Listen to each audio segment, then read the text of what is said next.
மது, cigarette மற்றும் சூதாட்ட நிறுவனங்களிடமிருந்து பள்ளிகளுக்கு நன்கொடை அளிக்கக்கூடாது என்ற நிலைப்பாட்டை பாதுகாக்கும் அம்னோ இளைஞர் பகுதி தலைவர் அக்மால் சாலேயின் முயற்சியை தாங்கள் முழுமையாக வரவேற்பதாக மஇகா மகளிர் தேசிய தலைவி சரஸ்வதி நல்லத்தம்பி தெரிவித்துள்ளார். சீன பள்ளிகள் உட்பட கல்வி அமைச்சின் கீழ் செயல்படுகின்ற பள்ளிகளுக்கு நன்கொடை வழங்கப்படுவதற்கு நிர்ணயிக்கப்பட்டுள்ள வழிமுறைகள் ஒருபோதும் தளர்த்தப்படாது, விலக்களிக்கப்படாது மற்றும் மறு ஆய்வு செய்யப்படாது என்று கல்வி அமைச்சர் பட்லினா சீடேக் நேற்று திட்டவட்டமாக கூறியுள்ளதை அவர் சுட்டிக்காட்டினார். கடந்த 2018ஆம் ஆண்டின் சுற்றறிக்கை எண் 3 அடிப்படையில் சூதாட்டம், போதைப்பொருள், சிகரெட், மது போன்றவற்றை உள்ளடக்கிய நிறுவனங்களிடமிருந்து வரும் நன்கொடைகள் மாணவர்களின் அறிவுசார், ஆன்மீகம், உணர்ச்சி மற்றும் உடல் திறன்களின் வளர்ச்சியை பாதிக்கலாம். இதுபோன்ற விளைவுகளை மலேசிய கல்வி அமைச்சு சுட்டிக்காட்டியுள்ளதால் இந்த வழிகாட்டுதல்களை பின்பற்ற வேண்டியது அவசியம் என்றார் சரஸ்வதி.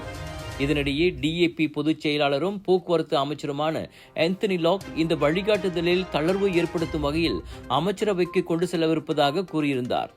எந்த கட்சி அழுத்தம் கொடுத்தாலும் தற்போதுள்ள இந்த கொள்கையை அரசாங்கம் பாதுகாக்க வேண்டும் என்று சரஸ்வதி வலியுறுத்தினார்.